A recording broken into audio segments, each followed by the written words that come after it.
The equipment had to go by road. Oh, sorry. Yeah, so the equipment needs to go to the west coast and then need to get on a ferry over to VU7. And then once the operation is completed in VU7, the reverse process. The return ship, the same issue. Ship can cancel. It needs to come by sea back to Kochi. And then in Kochi, the equipment is staged, held in place. And I had to then air cargo it all the way back to VU7. So it's available for me to go back and collect the equipment and then set the station up. So again, this is how the equipment went around by air cargo to the west coast, by sea, back from by sea, air cargo to VU7, and then back from VU4. Back from VU4 to Chennai, the equipment had to be air cargoed so I can then bring everything back home, unpack, wash everything, and then store it. So again, that is where VU4, VU7 is located. And here's a sort of like the timeline. So I left last year on Thanksgiving. I actually drove up, had like, I don't know, five boxes or so, took some equipment, and 24th, I think I left. 26th early morning, I arrived in VU. This entire week, I actually sold it to my boss that I'm actually going to be working from remote from VU. So basically, the morning QTH was my night shift work from there.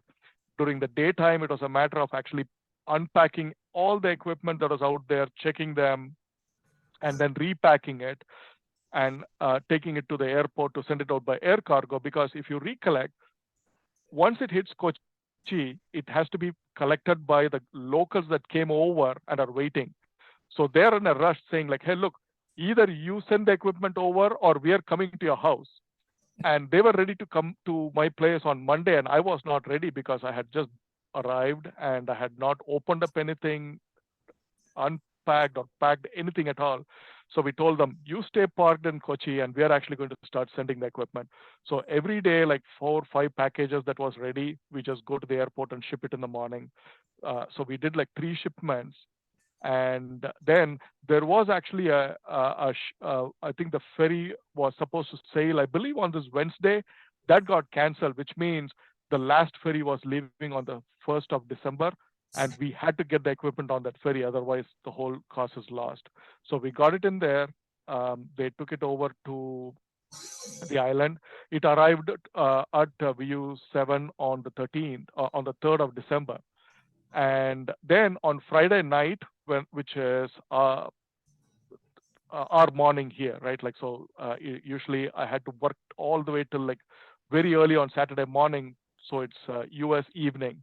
When I'm done with my office work, done, I have a few hours, and then I actually board the flight off to Kochi that evening with some more equipment. And I stay overnight. Next day morning, I actually board the flight to VU7. That was on the 3rd. Now the license kicks in on the midnight of the 7th, which is Wednesday, I think around midnight.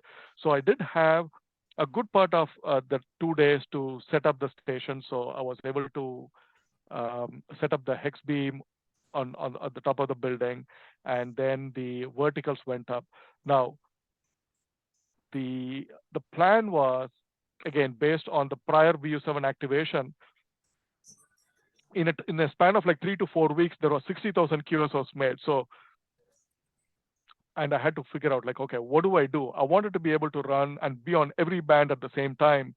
So for some reason, I just decided to select like 5 stations, and 5 because I think I had the required amplifiers and the radios on hand. So I just chose 5, which eventually turns out is actually inadequate. We'll get to that next, right?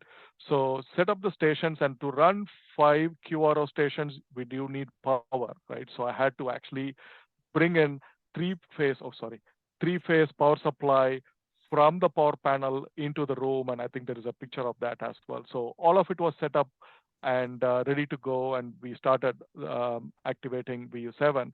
The intent was to actually just use VU7 as a test location to see how things work. And then eventually to spend more time in VU4, because VU4 was where there was more demand So we thought we'll actually spend a little bit more time in VU4, and you can actually see the green bar here is the longer time in VU4.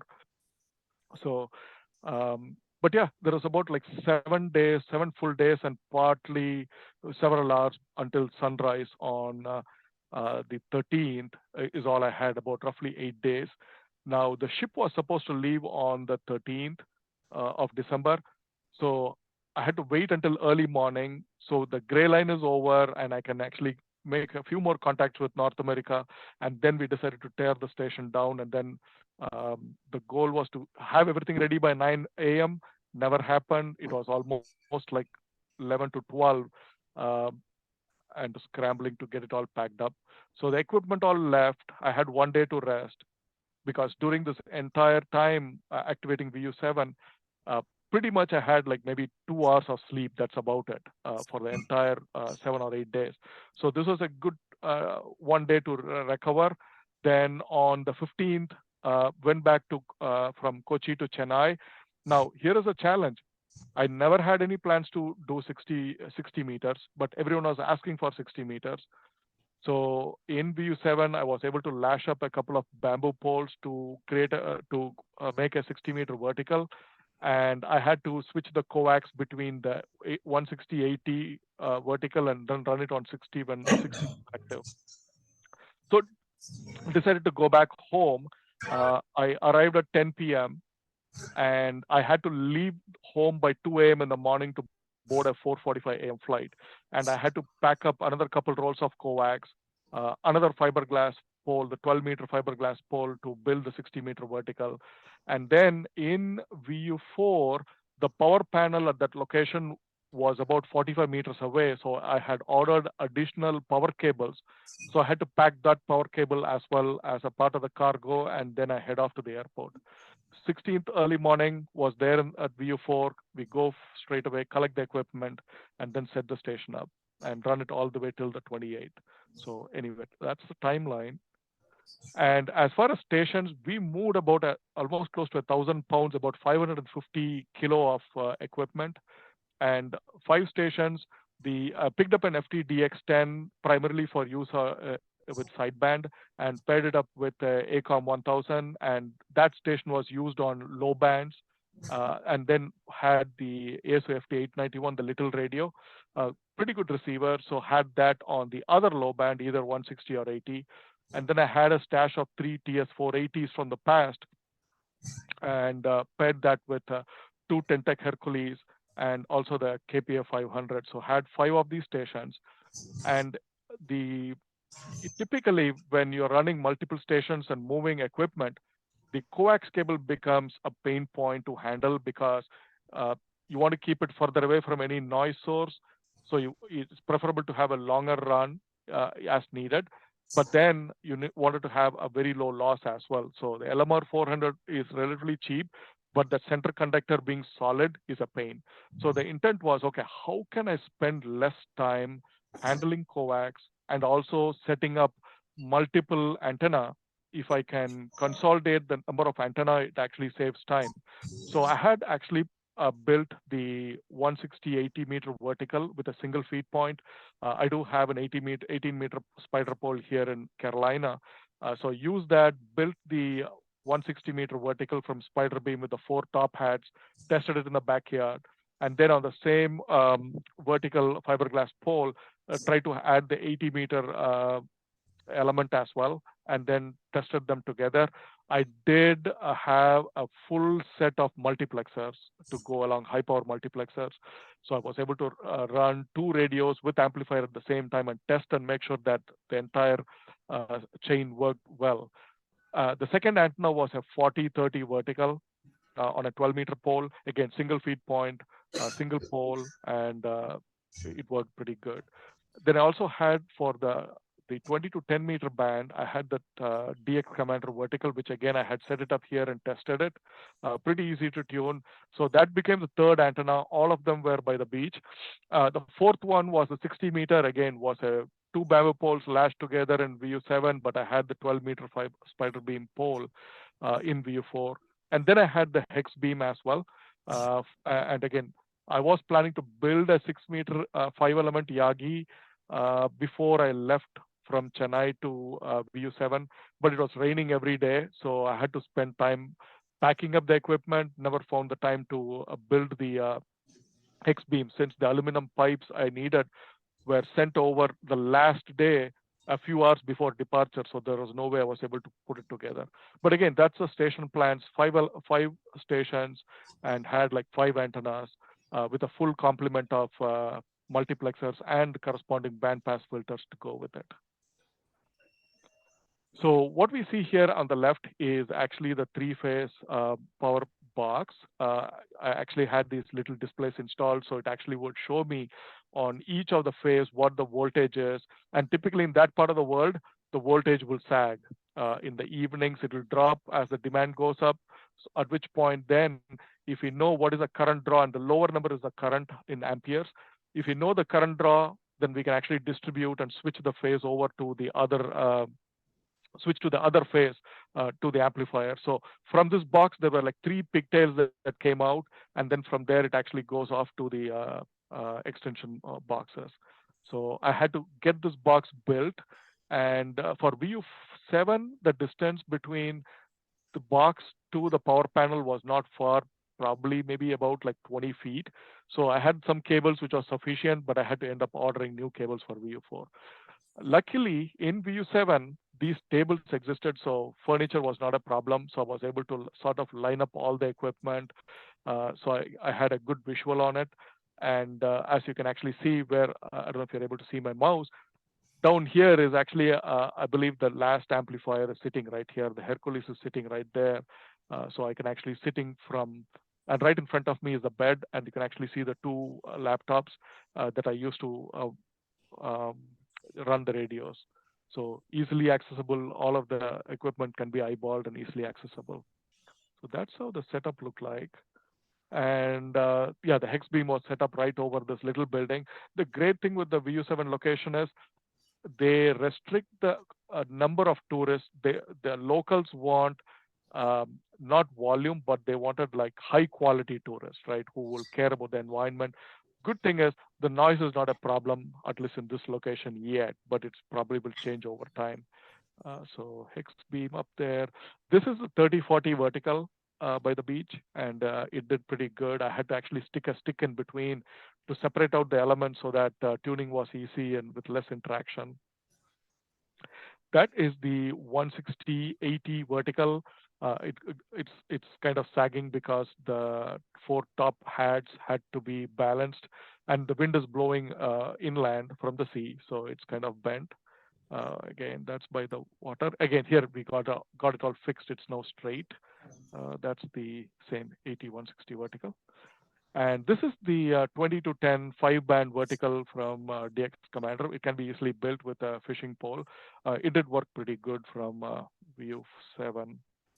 The hex beam predominantly was used for its 2 elements on 6 meters.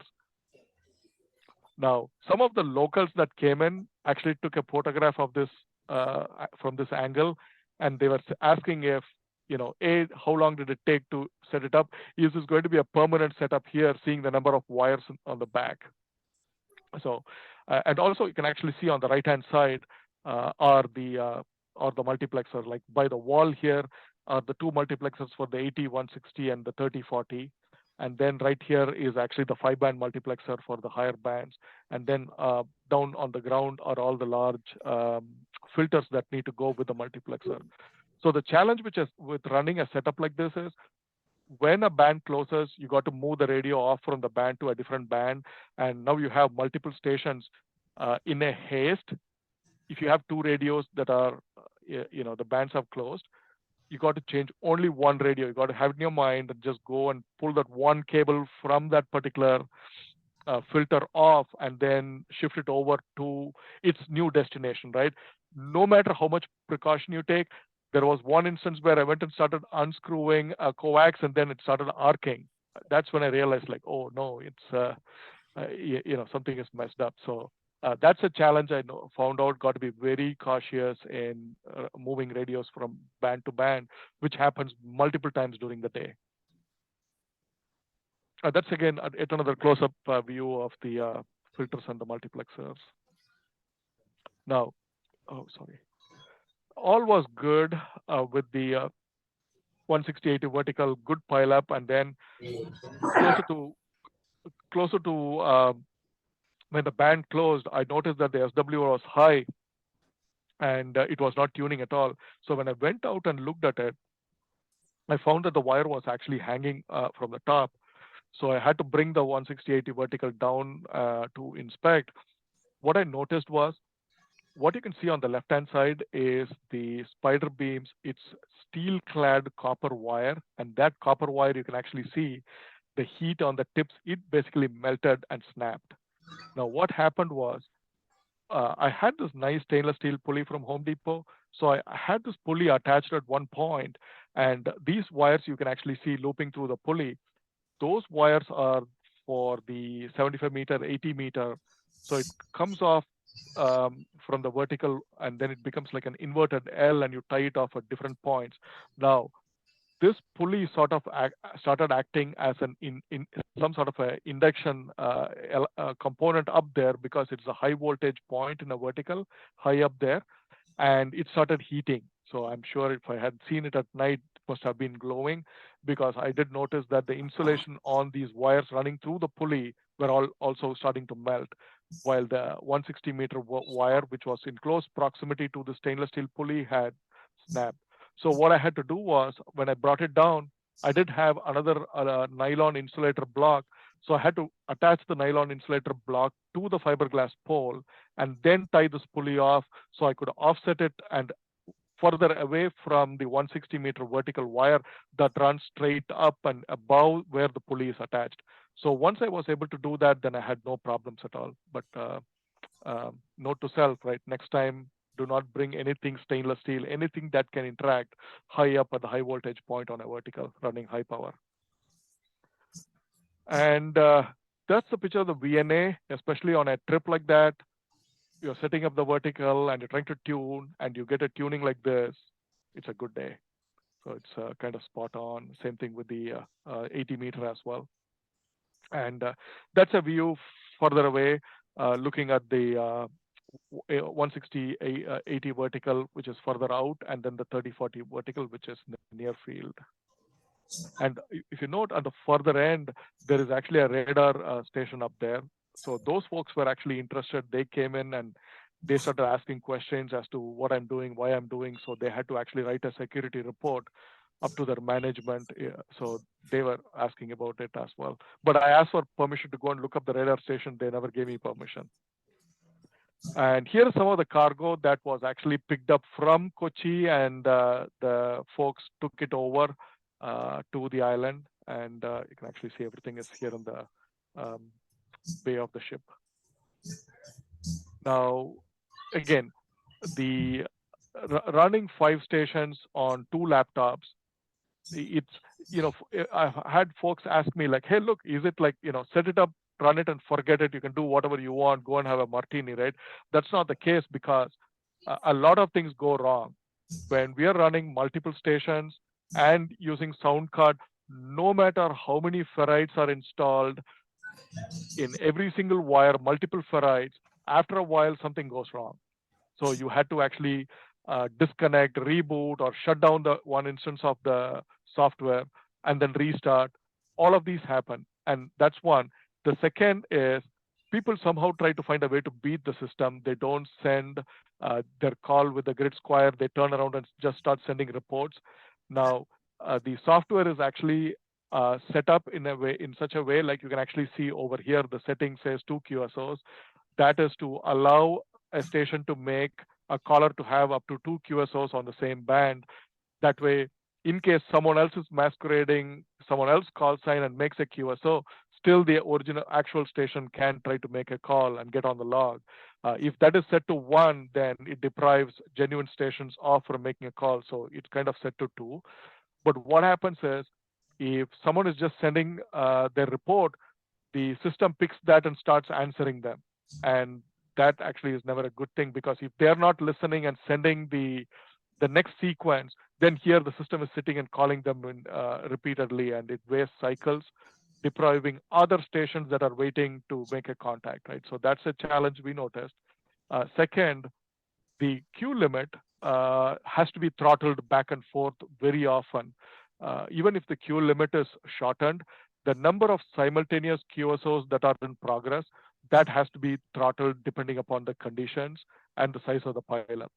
So what I've noticed is when the band is open to North America, and a lot of folks are calling, I would like to bump the TX slots to more than one or more than two. I think it can go up to 6. But then I get complaints saying like, hey, when you bump it up to multiple slots, then the power is split, and then some of the stations are able to hear, while they were able to hear you when you're single stream, are no longer able to copy. So it's a challenge, because if you run single file, the band is only open for that amount of time, and then not many get into the log. But if you run multiple stream, at least most of the stations that have a decent setup, they're able to get into the log. Then the next day I can turn around and we can start, unpeeling the layer. So it becomes a challenge. Like, what do I do? Like, should I maximize the number of QSOs or get everyone a fair chance? There is that. The other reason I like FT8, at least with this particular software, is I can make the software sort the callers based on the distance. So you can actually see the setting here called distance. And actually MSHV has a second setting that needs to be enabled as well. So it will sort the callers, add them into the queue, and then from the queue it's going to take and then answer them, which actually will be here in the now, based on the distance. So that way, when the band is open to North America, I can actually then only look for stations that are further away, and it kind of eliminates stations from Europe or Japan, to the point where I had people email me and ask me like, what do you have against Europe? You're not answering QSOs from Europe. Like, I tell them, look, it's set up for the farthest stations to get a QSO first. So case in point, it's not just set it up, let it forget. You can forget and it does its own thing. You got to be there, watch the conditions, and keep throttling this, restarting the system, and then switching the radio from band to band. So on the left, you can actually see the Q limit is 24. It's okay. There's not that many callers. But on the right-hand side, Q limit is 15. Q is full, which means there are more callers calling that are not already on the queue. So in a scenario like that, and with running 6 streams, that's the best you can actually do, right? Just blow through the pileup. But again, just a bird's eye view of how it looks on the other end with all the stations calling. And here you can actually see the queue limit is set to 25. There's already 23 people in the queue, and it's running 6 streams simultaneously, which means there are more people not in the queue yet. So it's kind of flowing through. That's a picture of the cockpit. Just sit in the bed and watch the screen and operate. I did do some sideband as well, but it's a typical problem of compliance. After a day of working, not getting enough sleep, you call CQ and you have someone answer, you get a partial call, you ask for only them to respond, and you have 5 other people calling. So after having like 10 or so such instances, I decided, you know what, I can do a better job going back on digital. So I just switch it back from sideband to digital. So there was some noise even in VU7. Which was annoying at the time, but I did have a loop on the ground that did help that with one of the noise canceller that I had laying around. I thought I'll just use it for mixing the signal from the receive antenna to the transmit antenna, which became a vital component. So I was able to use that in VU7. And let me switch to the next slide here. I'm sorry, the audio is not visible here since it's coming to me, but just to give you an idea of what that looked like. And that's the 160 meter. Again, it's not bad. This is with the loop in use. You can see that's the noise canceller. So I'm enabling the loop now.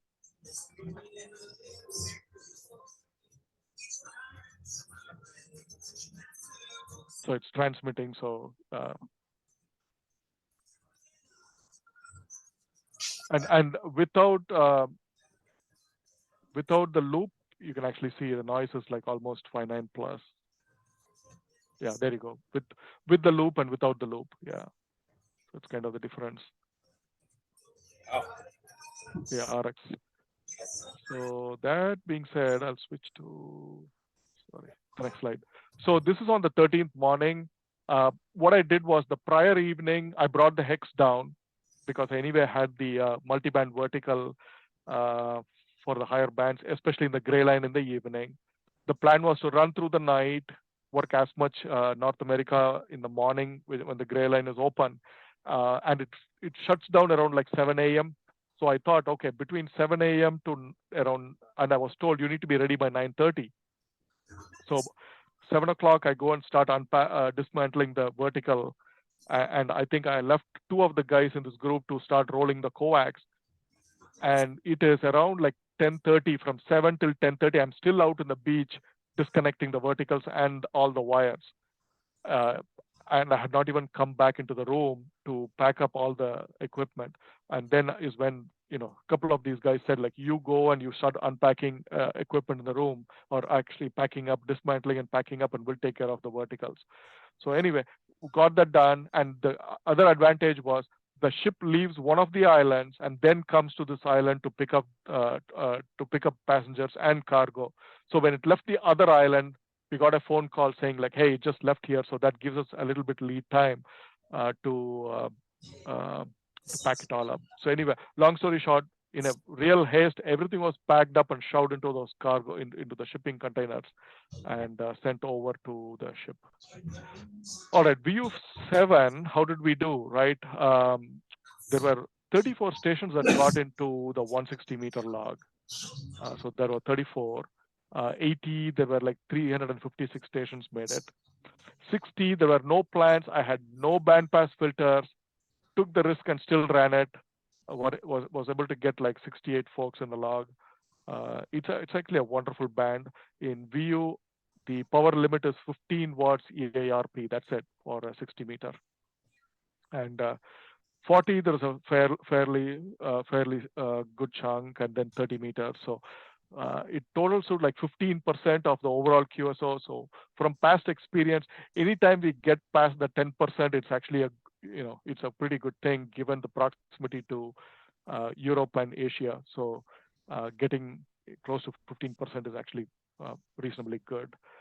So again, that's the QSR count, like in literally like about 7 days of operation. Yeah. Mostly FT8 and some sideband. All right, so that was wrapped up. Equipment was shipped over to VU4, and on the 16th, I get to VU4 and then collect the equipment. Go to this location. So here is the room. From here, I'm able to see the shoreline, and the antennas are out there, like where my mouse is. Here is one of the verticals, and then I think right here behind, if you see, that's like the first location for the 80-160 vertical. So I had it installed here. What you cannot see here is the 20 to 10 vertical is right behind here in the spot. And so anyway, good view. You can actually see if there is a weather system coming in. You need to shut the station down. So this is how it was in VU4. And same thing. The only challenge with VU4 was there was no furniture to set up the station at all. And when I asked for a table, they give me a little plastic tea table, which will probably not even hold the weight of just the radios alone, leave alone the ACOMs. So I had to actually use all the shipping cases for a table and then set all the radio over it. The challenge is you want to be able to see what's happening with all the equipment, in case something is happening with the SWR, it's too high, then you need to go and remedy it or shut it down. So need to be able to have eyesight on sight on all of it, but somehow was able to place it given the condition there. So this is how it is. I'm sitting here on the bed, and then that ACOM with that 891 is to my left. To the far end is the KPA 500 with its TS480, and then the Hercules, and then I have the other ACOM to my right hand side, and the two laptops are right in front of me over those shipping cases. So we had that in the setup. And the hex beam was installed on the top of the building, probably about like good 75 feet. Now, one of the stipulations that was placed on me was I cannot install the antenna on the terrace at a height more than 3 meters. So that was a restriction, and it was fine. Anyway, I could not have this. This was actually a telescoping pole that goes up to 30 feet, but there was no way standing up here I could actually raise it up to 30 feet because this was the edge of the terrace, and then past that point below is a straight the main road with a lot of traffic, and there is a power line, 11 kilovolt power line as well in close proximity. So that's a setup. Again, not that I like to get into the water and set up antennas in the water on all the trips, but this time it became inevitable, and I'll share why. So this is a shot from the beach. This is the building, and I'm actually here in this window. That's where the room is. Now, first, and here is a seawall. Along the seawall, and on the right-hand side picture, you can actually see the vertical is up here above the seawall.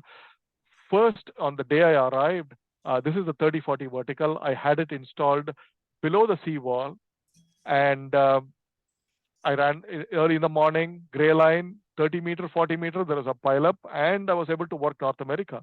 I came to the beach after, and the sun rises at 5:30 in the morning, so the band closes around like roughly 7 a.m. I come out and I see all my radials are gone. There's only one radial, and the radial is wrapped around the pipe that is sunk into the ground to host the fiberglass pole. And I was looking around to see, if the tide had actually ripped the radials out, but it so turned out that someone had actually stolen all the wires.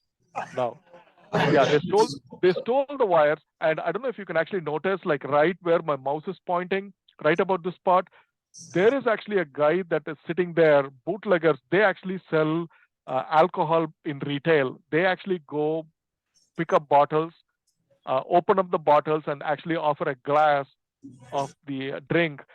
Folks that are actually out there in the morning going to their work, stop by, pay the money, get a glass, bottoms up, and they're gone. And the same thing, they visit back in the evening on their way back home as well.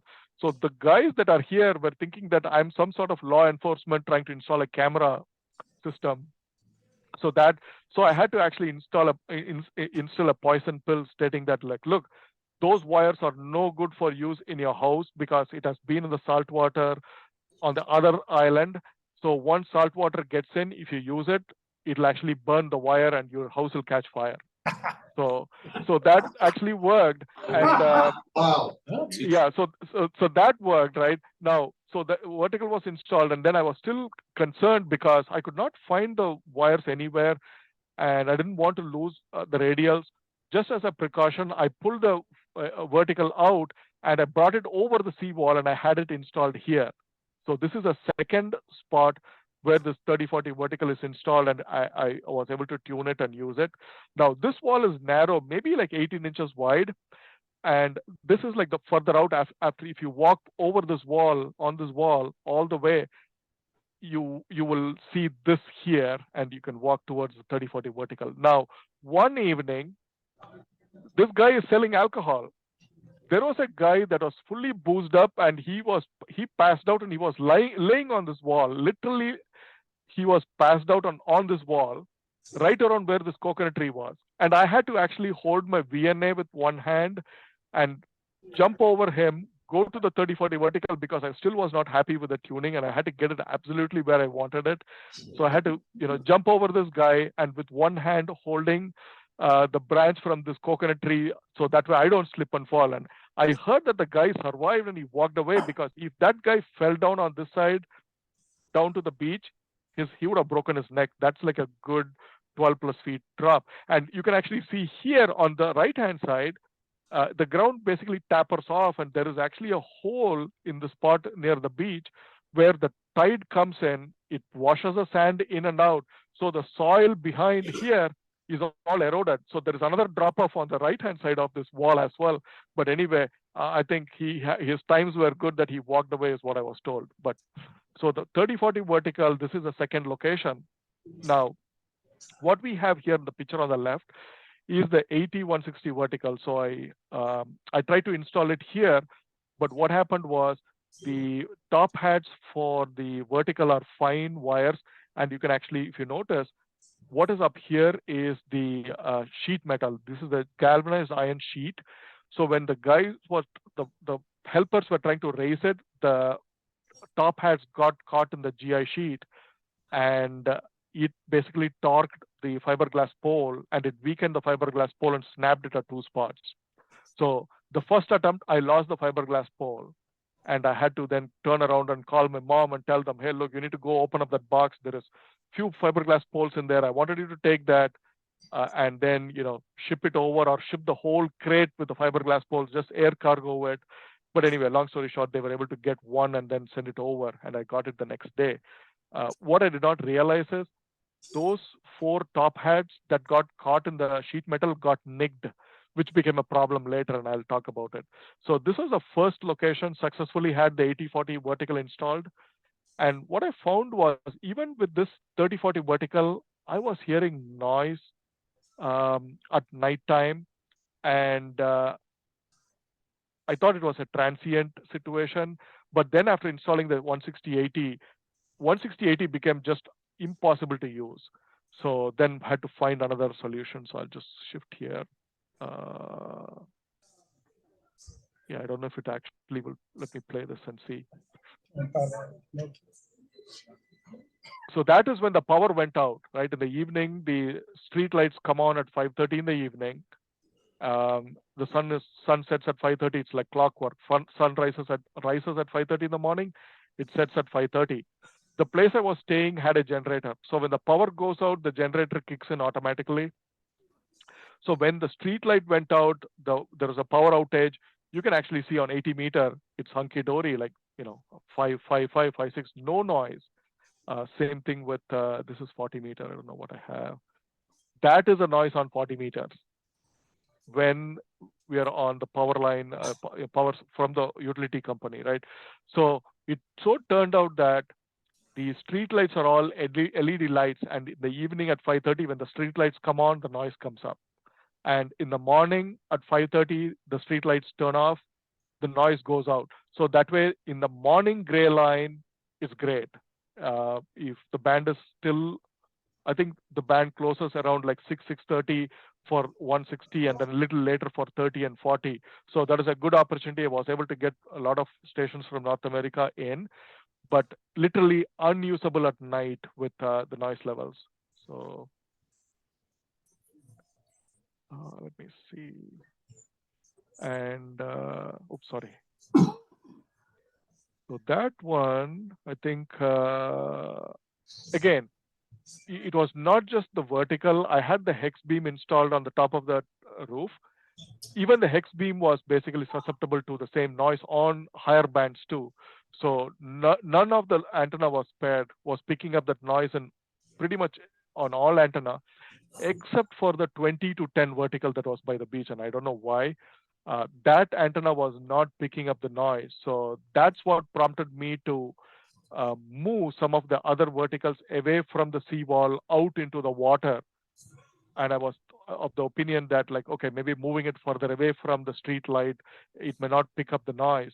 So went through the pain of shifting the 3040 vertical that was above the seawall and installing it in the water, like closer to the shoreline.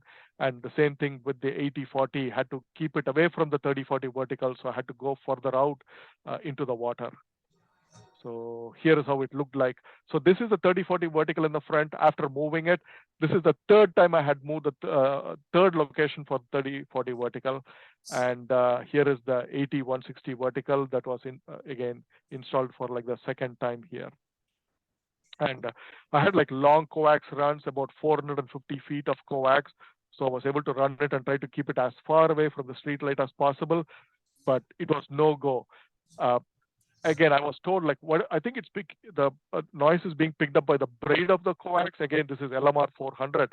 I unplug the coax and I just take the center conductor of the PL259 and touch the SO239 on the back of the radio, just the center conductor, noise. So it was coming in from the antenna per se, even with the LMR 400. So again, that's a video clip, just the recording. So the tide swing out there was about 1.8 meters. So had to elevate the feed point well above the 1.8 meters plus any the crest from the waves. So had to elevate raise it at that point. And then also what happened was the top hats for the 160 vertical had to be tied off at 4 points. So I had some rocks to tie it off, but the nicks from that sheet metal basically made one of the top hat snap, and the other cut part of it, which was coming in from the top, was basically sloshing around. And when the tide came in at like 1.8 meters, looks like the end of it was actually hitting the salt water, and I would actually see the SWR go wacky. So I had to then go back the next day and then fix that. So it was a matter of every day going out there and then checking it out and doing some maintenance on the antenna. So you can actually see there's a lot of debris. This is what like people say, like people throw stuff into the sea and the sea turns around and says like, hey, you keep your trash yourself, and it sends it back. So all this debris is out there. And so this picture here is basically the 60-meter vertical. And you can actually see over here, it's all kind of like slushy at the bottom. That is actually the opening in the channel, the fringes of the channel, which I made a mistake. I thought it looks nice. Its soil is soft and easy. It's easy for me to drive the stainless steel, the steel pole, so I can stick the fiberglass and quickly install the vertical. But anyway, yeah, I had trouble tuning it because the vertical wire that I had was tuning. It was not tuning no matter what. And it was the same wire I had used in VU7, brought it over. And long story short, after 2 days, I figured out, I took the wire, went back and put a multimeter on it and found out there was no continuity. The sleeve was perfect. The wire was snapped in between somewhere. So I had to cut a new wire and make a vertical, bam. Within 10 minutes, it was all tuned up and good to go. So I think this is a video. Initially, I thought I'll actually just do it as an inverted L here. So had that and stuck a bamboo pole here. Again, this is bamboo that comes from the sea, so it's all free. People collect and keep it, so they just gave it to me. I was able to stick it in. This is low tide. When the tide went out, there is an opportunity from the morning around 8 or 9 o'clock. Around 9:30, the water completely recedes away from the antenna. From 9 till 1:30, I have a window to go out and work on the antennas, and then the tide comes back. So I'm just here. Yeah, you don't hear the audio, but I'm just showing where the 30-40 vertical was. So it was close somewhere here, and yeah, this is where the 2010 vertical is. So I'll skip that. Again, that's a picture of the vertical.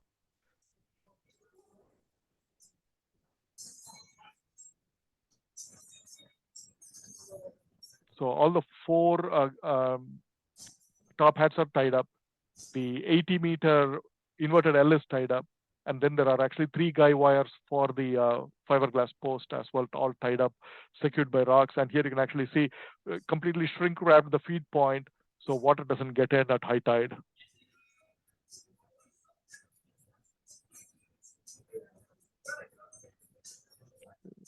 And you're doing all this work yourself? Just myself. So this is the other thing. It's excruciating work. It's like no sleep, maybe 2 hours of sleep sometime in the afternoon. There is actually a sweet spot where the band basically closes for everyone and the consequence is minimal. No one complaining or beating me up saying I'm not on the band at a given time. So I shut it down for a couple of hours. Either I go and work on the antenna or I actually sleep. So that bed looks gorgeous, but I've never made full use of it during my time there. So it's a lot of work. One person going, and I did hire some of the labor there to dig the holes or to lift the poles, especially the 18-meter pole is a little bit awkward to handle.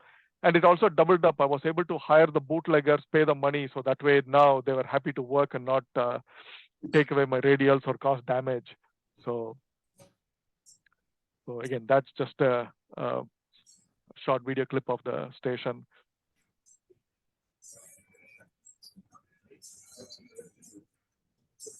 So it was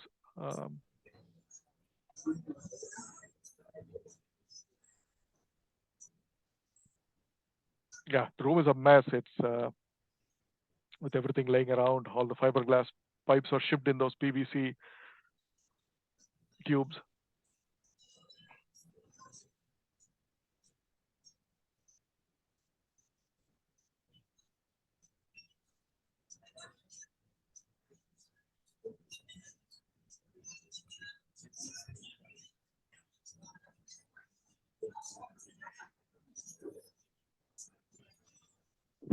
Yeah, and one of the days the air conditioning went out, and running all these amplifiers down there, the temperature started going up, and I was like concerned that it might result in some equipment failure. Finally, I kept beating them up and made them take the air conditioning. It's actually a split system. Take the condenser unit from another location and then install it, which they did comply. Here is actually, you can see at the bottom is actually the same three-phase power switch. And all these cables are coming in from outside. And I had to run duct tape in between the two sliding doors to keep the temperature out, because the owner of the place thought that I had left the door open, and that's why the air conditioning failed. But that was not the case, so it was completely sealed.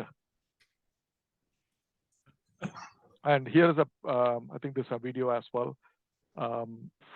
Now, the challenge is, from the room up there across, the coax cables need to come out from the facility. There's a busy road. It had to come through under a canal, and then across. Where I'm standing right now is actually a private property, so I had to get permission from the person that stayed there. And some of the excess coax was laying down. And one morning, I don't know, in the sane mind, the person that lived there or lives there moved the coax, and that actually caused the 20 to 10 meter, this vertical that you see here on the left, that vertical basically shorted out, and it actually took out the KPA 500 amplifier. So yeah, here is yeah, the other thing with all those stray dogs, that's the other concern. Like, there's like gang wars between all the dogs, and don't want to get caught or get bitten up. So all the coax running back through the private property, and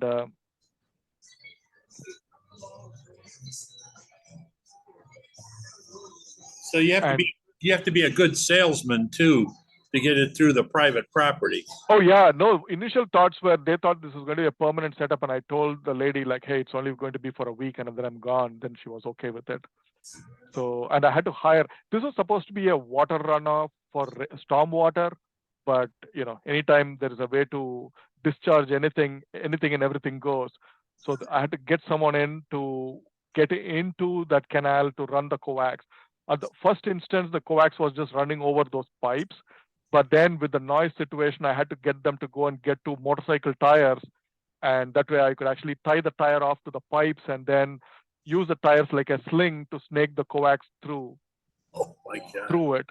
So you can actually see that the coax was initially just going over the pipes, but then now it's going through a bicycle tire across under the road to get around it. So, but anyway, tried all those isolation tricks, and still the noise persisted because it was being picked up from the street and couldn't get around. I think this one we saw. Now, the 60-meter vertical, it did great. It worked when it worked, but then what happened was, for bad luck, this huge bamboo came in through the channel, because where the 40, 30, and 160/80 vertical is, further out there is a reef. So everything stops. But to the left of the reef, there is a break in the reef. It's a clear channel. And in the earlier picture I was showing, the soil was all soft, where I had the 160-meter vertical installed. At night, this is the first night after I got the vertical up and running, the 60-meter vertical. This particular long bamboo came in. It wrapped around the radials. It wrapped the coax. It pulled the whole steel pipe that was in the ground, and the whole contraption dropped down to the ground, and then the 12-meter fiberglass pole broke off at the top. So that was gone. And then I had people tell me like, hey, look, go ahead and fix it. We still need 60-meter, go and fix it. So went back, and then again, sorry, I think I'll go back here. So went back and then fixed it up again. So here you can actually see it's still broken, but got it up and running. And what also happened was uh, I was trying to go back to the station and then look at the SWR with the other stations transmitting, and I never had an RF limiter nor a 60-meter bandpass filter. That basically took out the VNA. So now I had nothing to tune the vertical, but luckily uh, it's only 15 watts of power allowed, so barefoot is good enough. On the TS480, I think I had the tuner enabled, and the SW was within acceptable limit. I was just curious. I thought, okay, let me disengage the tuner and see how it looks like. I disengaged the tuner, the SW was spot on. So, that was at least some icing on the cake after all the problems that were there, had to run into. So how did it look like? The pileups were great. Again, this is like during the morning sunrise gray line. You can actually see a lot of North American stations coming in. On the right-hand side, you can actually see the queue limit. I set it up as 24. The queue is full, which means there are more folks calling that are not yet added to the queue. And my hands were tied because I was told not to actually increase the number of simultaneous channels, right? So I had to set it at 2 and painfully watch the QSOs being made. So that, and then here's a log of all the issues faced, right? First is someone stole the radials, then the fiberglass pole breaks for the 160-meter vertical. Then we noticed that after getting the 4030 vertical tuned, it is picking up noise. 160-80 vertical, after the new fiberglass pole arrives and setting it, it picks up noise.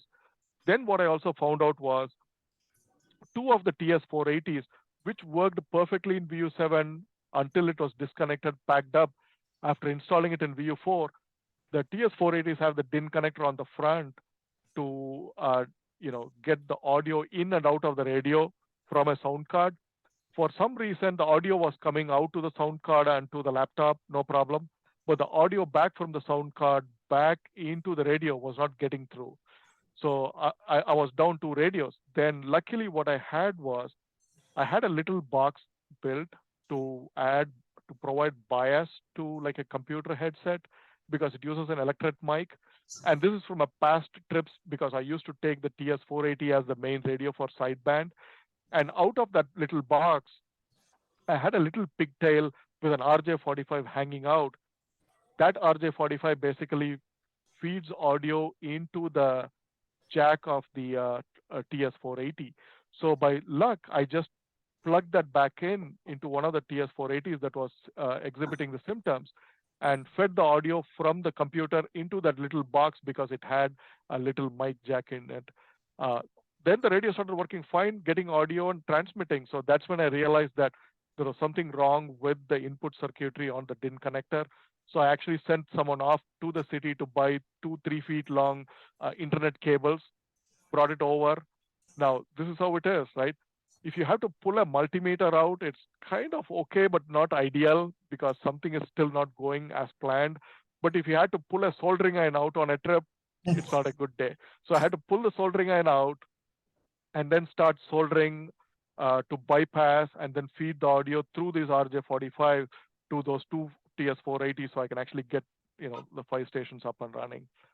So anyway, now installing the 160-80 further out into the water with 450 feet long cable, still the noise prevailed. So, moving the antenna, nothing happened, did not work. And then the 160-meter vertical breaks after that bamboo came in, and then we fixed that back. Then the homeowner across the street moves the cable and shorts the 20-10 vertical. The KPF 500, I lose that one. And then lastly, trying to get the 60-meter working in the station, I try to just try the nano VNA and then it overloads and it quits. So again, some of the issues faced, but it is like, you got to keep going, right? Like, can't give up. I know NE8 Zulu was telling me, like, Krish, just shut down, you have noise, shut down for a day, go and scout another location, then move the whole thing, right? Like moving 5 stations all set up and running, and all these antennas that are out there. And I had to get the electrician back to disconnect the 45-meter long run of power line to the power panel in the facility, to take it all, pack it up, go to the new location. Probably would have taken a 2-day hit. So I thought, okay, you know what? Let me leave it running, tow stations that can get past the noise threshold at night, let them get into the log. But if not, then we'll actually have to do it another time. It looks like the whole VU4 location has this problem because I moved away from the city about 30 minutes away, 20 kilometers away from the city to avoid noise, because back in the past when I did VU4K on top of a high-rise hotel, 40-meter on the stepper 40-meter loop on the 2-element Yagi was picking up so much noise. So I decided not to stay in the city. And that's why in 2014, I went off to one other island. But going off to the other island poses a challenge because now I need to actually move the equipment through another ferry, and the ferry schedule and the ticket becomes an issue. So I decided not to do that. Instead, try to go to a rural area further up north. But then I think the LED lights are a problem now. So log of the issue. How did we do? Not as good as VU7. I did spend more time in VU4 in the hopes that we'll be able to do and surpass the number of QSOs in VU7. That did not happen. So the total is around like 26K. Again, North America got in like around 12% of the QSOs. There's only one station from W7 that made it into 160, and about 30 stations in North America made it into the 80-meter log. But not as performance was not as spectacular as VU7, just because of the noise, because the entire nighttime and the evening gray line I lose due to the noise. So I think that's pretty much it. I hope that dark room I've not put anyone to sleep. So if you look around and see someone is snoozing, my apologies. No, there's actually nobody sleeping that I've seen. Didn't hear any snoring or anything, Krish. So just stop sharing so they can see you. There you go. And got it. Any questions? I'm here to field any questions. I think there is some question in the chat. Oh, someone has joined in the middle of the meeting. Anybody have any questions? Just a W4KVU. Has there ever been any full-time residents of the island there that have put up a station, or has everything been like yours, a traveler who comes in? Did you hear that, Krish? Partly, whether there are any residents, I'll have to answer that from two perspectives. I'll do that. So VU7, there is actually a resident that lives there, Mr. Abu Bakr. He's got a small station. He has a VU3 call. He does not have a VU7 call. So there is that. And so because VU7 is a restricted location, the authorities will only offer a temporary permit to shift the station over for 2-3 weeks and back. So that's VU7. VU4, there is no resident living there that has a VU4 license, but it is relatively less restricted these days compared to the past to go to VU4. Did that help answer the question? Answer your question. Yes, yeah. So in other words, we're going to have to rely on you to do some traveling when we're hunting for those times. I don't know how many more times I can do this. My mom keeps saying like, "Hey, you're getting old. Why are you doing this?" Right? Because this time when I went with like another ACOM amplifier and a bunch of stuff. So I went, and then and there is a spot up at home where the equipment is all piled up, and I actually put a large tarp over it so that it doesn't get dusty. So she turned around, and after I left, she pulled up the tarp and she saw like, "Hey, it's more than those last time. When did you bring all this?" And I told her, "Look, this time I came with 5 boxes, so the boxes are all there." So it's a lot of work, and it's a challenge right from the time getting the license and preparing the logistics, going there, setting it up, and operating, and then coming back. It definitely is a lot of work. So again, I think I'm still able to do it. I'll do it as long as I can, but Well, at some point, just so you know, while we were in Cuba, he was eyeing up another ACOM amplifier. So, oh, Mike, so that the story goes like this, right? So I'm actually out to Visalia to do the same presentation, and the ACOM is actually in LA, and the person doesn't want to ship it, and my daughter is in LA. They couldn't work a handover to my daughter either. So I was telling my wife, okay, I'm going to actually be flying midweek. I'm going to go there, meet my daughter. Then I'm going to go get the amplifier. She was like, why do you need another amplifier? I tell her, like, it's got a band on it. Like, I don't have an amplifier here. I mean, I've got a TL922 and the Alpha 9500, but it's got the 6 meter. So I tell her, I've got a similar amplifier with that band, but in India, I don't have one here. By the way, the KPA 500 is here. When I fix it, I'll still have it here. But anyway, so I tell her, like, okay. Then she asked me, like, can you not sell one of what you have? I said, like, no, I just need a bigger table to set everything up. So that was the conversation I had before I came upstairs. there you go. Very good. Well, she's a saint anyway, Krish. So that's international relations there. Because she's from Estonia, right? That's right. So she's you got international relations there. So anyway, buddy, I thank you very much. I think everybody here is very appreciative. They've stayed. Yeah, thank you, Mike, and everyone. They've stayed way longer than normally, and they've stayed awake, which is a credit to you. And because we do see that. I haven't checked everybody on Zoom, but they look like they're still here as well. But best 7-3s to you, and best to you in your travels. And thank you so much for being here tonight. Yep. No, thank you for the opportunity, Mike, and the members of the NIDXF as well. So DXA, thank you. Thank you. Take care. Bye now. Bye. All right, guys, I'm going to end the meeting, and 7-3 to everybody on Zoom, and thank you so much. Bye-bye now. I'm curious of the group in here, who all worked in from either VU4 or VU7?